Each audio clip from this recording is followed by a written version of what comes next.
అందరికీ నమస్కారం. తన్వి చెప్పే కథలకు స్వాగతం. ఈరోజే మొదటిసారిగా మా ఛానల్ చూస్తున్నట్లయితే ప్లీజ్ లైక్ చేయండి, షేర్ చేయండి, సబ్స్క్రైబ్ చేసి మమ్మల్ని సపోర్ట్ చేయండి. లక్ష్మీదేవి ఆవుకు చెప్పిన ఈ మాటలు శ్రద్ధగా వింటే మీ జీవితంలో ఎప్పుడూ కూడా పేదరికం రానే రాదు.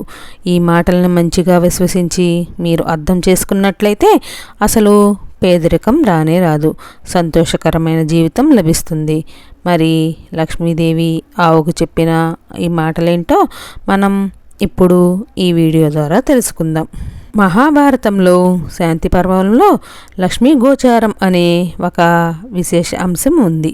ఒకసారి లక్ష్మీ అమ్మవారు సుందరమైన వస్త్రాలను ధరించి గోవుల దగ్గరకు వెళ్ళింది. అలా వచ్చిన సుందరమైన యువతను చూసి ఒక గోమాత లక్ష్మీదేవిని ఇలా అడిగింది, మీరు ఎవరు? ఎక్కడ నుండి వచ్చారు? మీరు ఈ భూమి మీద అందమైన స్త్రీలాగా ఉన్నారు, నిజం చెప్పండి, మీరు ఇక్కడికి ఎందుకు వచ్చారు అని ఆ గోవు లక్ష్మీదేవిని అడిగింది. గోమాత అలా అడిగేసరికి లక్ష్మీదేవి ఇలా చెప్పింది, గోవులారా, పూర్తి ప్రపంచం నన్ను కోరుకుంటుంది. ప్రపంచంలో నేను లక్ష్మీనామంతో ప్రసిద్ధి చెందాను. నేను భూమిని వదిలేసి వచ్చేద్దాం అని అనుకుంటున్నాను.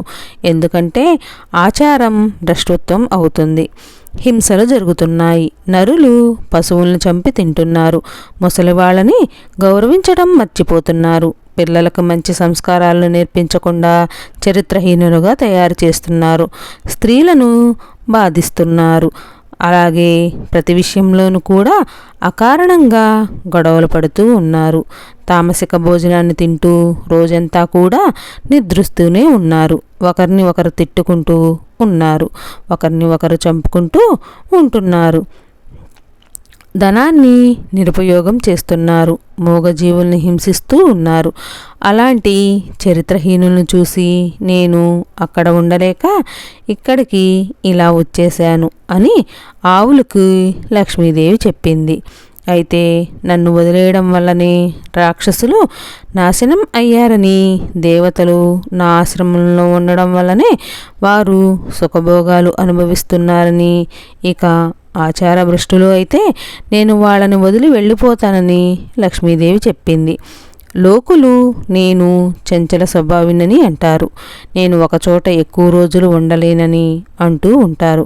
కానీ వారి మాటలు తప్పు. నేను ఒకే చోట ఎక్కువ రోజు ఉండగలను. నన్ను ఒకే చోట ఎక్కువ రోజులు ఆపటం అనేది వారి చేతుల్లోనే ఉంది.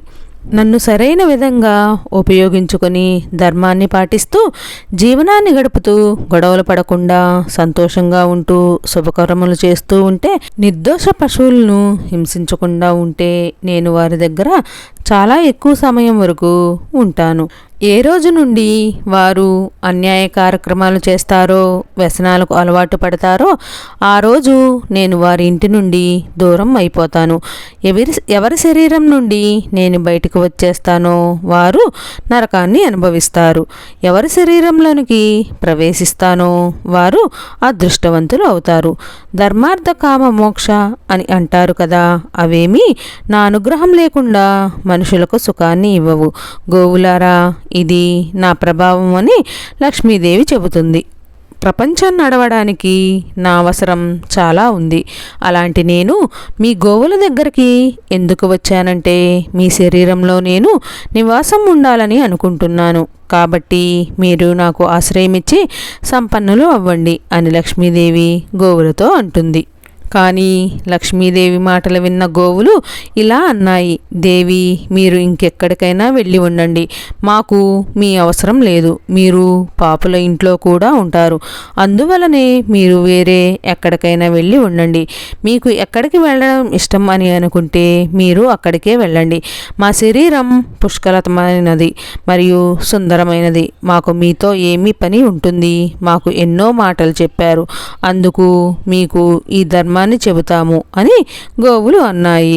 గోవుల మాట విన్న లక్ష్మీదేవి, ఓ గోవులారా, నన్ను ప్రసన్నం చేసుకోవడం చాలా కష్టం. ఎంతో ప్రయాసపడితే తప్ప నేను ఎవరి ఇంటికి కూడా వెళ్ళను. ప్రజలు నన్ను ప్రసన్నం చేసుకోవడానికి చాలా ప్రయత్నాలు చేస్తారు. నా కోసం పగలు రాత్రి ఎదురు చూస్తూ ఉంటారు. నా కోసం దొంగతనాలు చేస్తారు, ఒకరినొకరు మోసం చేసుకుంటూ ఉంటారు.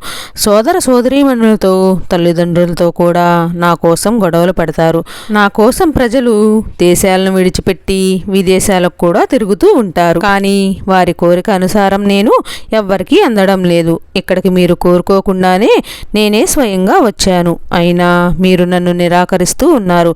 పిలవకుండా ఎవరి దగ్గరికి అయినా వెళ్తే ఇలానే నిరాదరణ లభిస్తుందని ఈరోజే నాకు అర్థమయ్యింది. అయినా కూడా నేను మిమ్మల్ని బ్రతిమలాడుతున్నాను. దయచేసి నన్ను మీ దగ్గర ఉండనివ్వండి.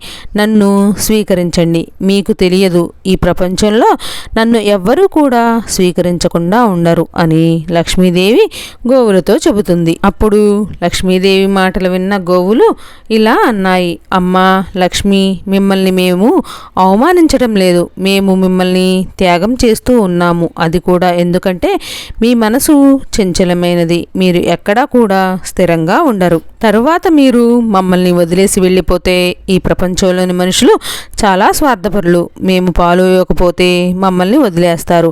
అప్పుడు మేము ఎక్కడికి పోవాలి? ప్రజలు మమ్మల్ని ఇంట్లో ఉంచుకోరు, అడవుల్లో కూడా ఉండనివ్వరు. మమ్మల్ని మా పిల్లల్ని చంపి తింటారు. ఎవరైతే మమ్మల్ని పాలిస్తారో వారే మమ్మల్ని పాలు ఇవ్వకపోతే పట్టించుకోరు. మా అవస్థలు చాలా దారుణంగా ఉంటాయి. అందుకనే మీరు మా నుండి దూరంగా ఉండండి అని అంటాయి గోవులు. ప్రపంచంలో మనుషులు ఎప్పటి వరకు మాలో మీ దర్శనం చేసుకుంటారో అప్పటి వరకే మమ్మల్ని గౌరవిస్తారు. మీరు వెళ్ళిపోయాక ఎవరు కూడా మమ్మల్ని పట్టించుకోరు.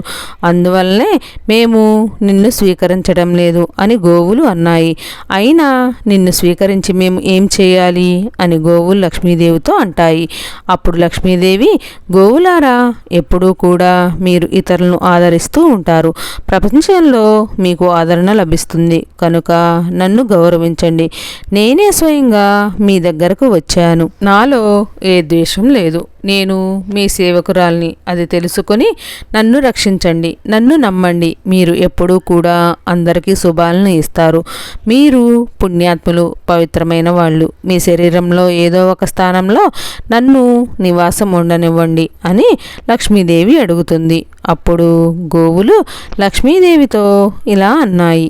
లక్ష్మీదేవి అన్నిసార్లు అడిగేసరికి గోవులు లక్ష్మీదేవిని వెనక్కి వెళ్ళిపోమ్మని చెప్పలేకపోయాయి. అప్పుడు గోవులు లక్ష్మీదేవితో, మాకు ఒక షరతు ఉంది. ఆ షరతు నీవు ఒప్పుకుంటే మేము నిన్ను తప్పకుండా స్వీకరిస్తాము అని గోవులు అన్నాయి. మీరు మా లోపల ఎప్పటి వరకు ఉండాలంటే అప్పటి వరకు ఉండండి అని, మా వెనుక భాగంలో పేడలో మూత్రంలో మాత్రమే నివాసం ఉండండి. గోవు పేడ, గోమూత్రం చాలా పవిత్రమైనవి అని మాకు తెలుసు. మీరు మమ్మల్ని వదిలేసి వెళ్ళిపోతే ప్రజలు మమ్మల్ని వదిలేస్తారు. కానీ మీరు మా పేడ మూత్రంలో ఉంటే వాటిని ఉపయోగించి ప్రజలు లాభాలను పొందుతారు అని గోవులు లక్ష్మీదేవితో అంటాయి. ఆ మాటలు విన్న లక్ష్మీదేవి ఎంతో సంతోషించి, ఓ గోవులారా, నేను మీలో నివసించడానికి అనుమతి ఇచ్చి నా గౌరవం కాపాడారు. మీరు చల్లగా ఉండాలి. మీ పేడ మరియు మూత్రంలో నేను నివాసం ఉంటాను అని లక్ష్మీదేవి ఆవులతో పలికింది. అలా ఈ రోజుకు కూడా ఆవు పేడ, గోమూత్రం చాలా పవిత్రమైనవిగా, అలాగే ధనపరమైనవిగా పండితులు చెబుతూ ఉంటారు. ఎవరైతే గోపూజ, గోసేవ చేస్తారో వారి ఇల్లు ఎప్పుడూ కూడా సుఖ సంతోషాలతో, ఆనందాలతో నిండి ఉంటుంది. పేదరికం అసలు రానే రాదు. గోవు అంత పవిత్రతను కలిగి ఉంటుంది. స్వయంగా లక్ష్మీ అమ్మవారే గోమాతలో నివాసం ఉంటారు. అందువలన ప్రతి ఒక్కరూ గోసేవ చేస్తే ఇంట్లో ధనధాన్యాలకు లోటు అనేది ఉండదు. ఆ ఇంట్లో అభివృద్ధి అనేది పెరుగుతూనే ఉంటుంది.